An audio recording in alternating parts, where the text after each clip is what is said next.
Hello and welcome to the Snickerdoodle Knits channel.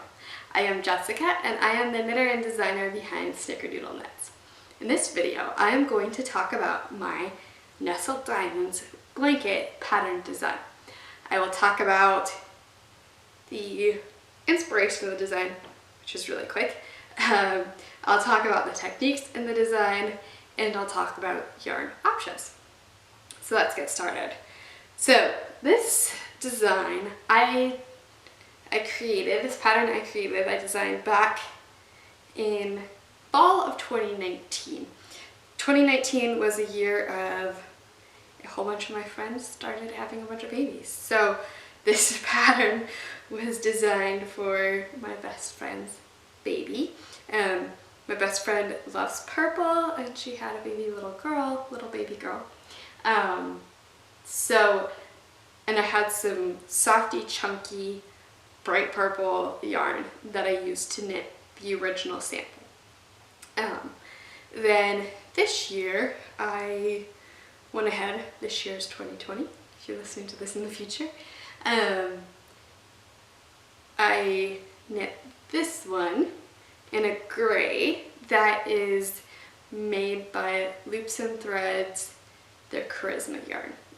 So both Softy Chunky, Bernat Softy Chunky, which was the original yarn that I used, and Loops and Threads Charisma are 100% acrylic, affordable yarns that you can get like at Michael's, your box store, hobby stores.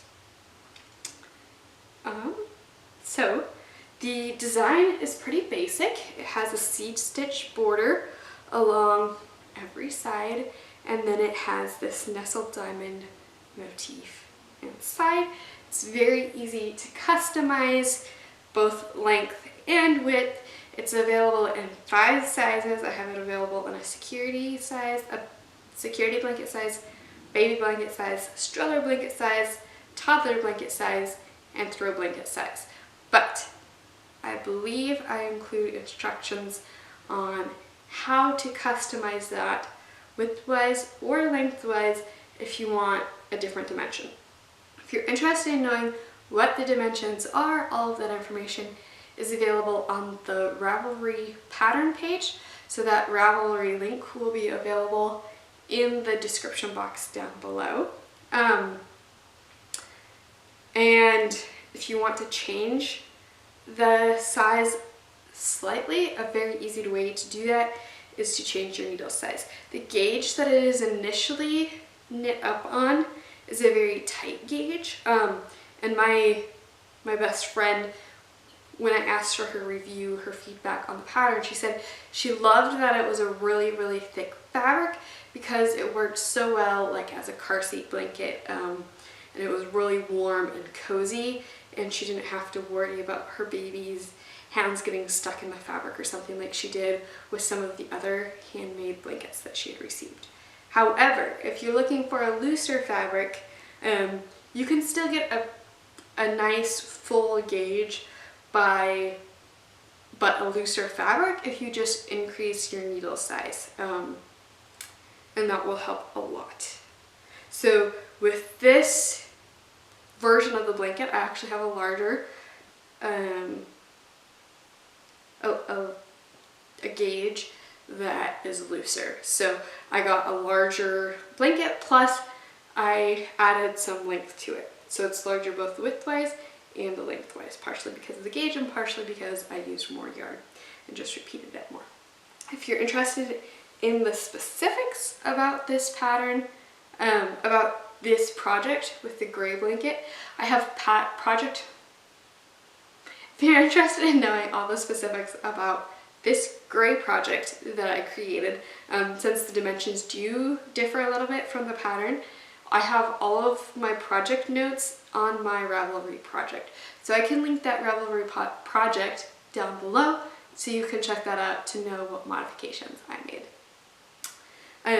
The technique itself for this nestled diamond is basically just a simple cable.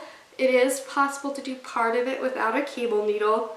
I actually worked the whole thing without a cable needle, but that includes slipping off a stitch and letting it just dangle there for a little bit. So if you're uneasy about that, you might want a cable needle. But it's fairly simple, obviously not a super beginner pattern, but if you're a beginner looking to learn how to cable, this is a great pattern for that. I find the stitch pattern is very easy to follow, pretty easy to memorize, because throughout one row you're just repeating the same thing over and over again. So that's super easy to memorize.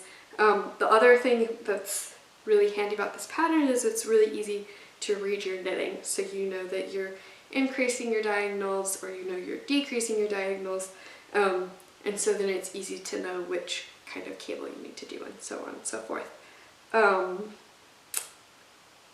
The only note I'll leave on that is do continue to follow the pattern, because on my first version I had times where I just continued to increase the side of the diamond a little bit too long, and then I had to rip back because I should have been decreasing the sides back up again.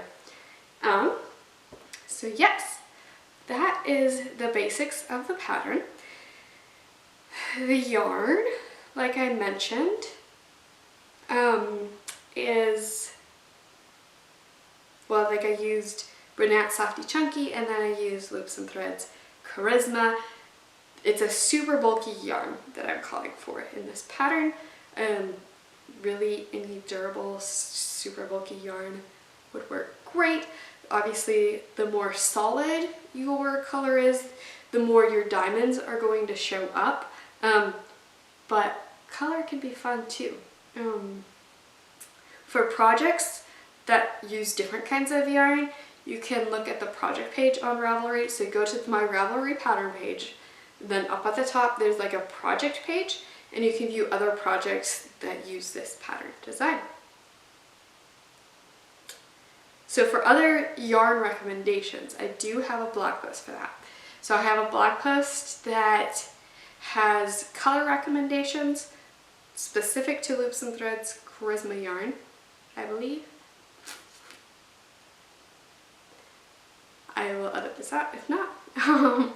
And I had, on that blog post, I have recommendations for other yarns. So in my perspective, both Bernat Softy Chunky and Loops and Threads Charisma is a more affordable yarn, but I have a large variety of alternative yarn selections, both more expensive and less expensive than the yarn that I used.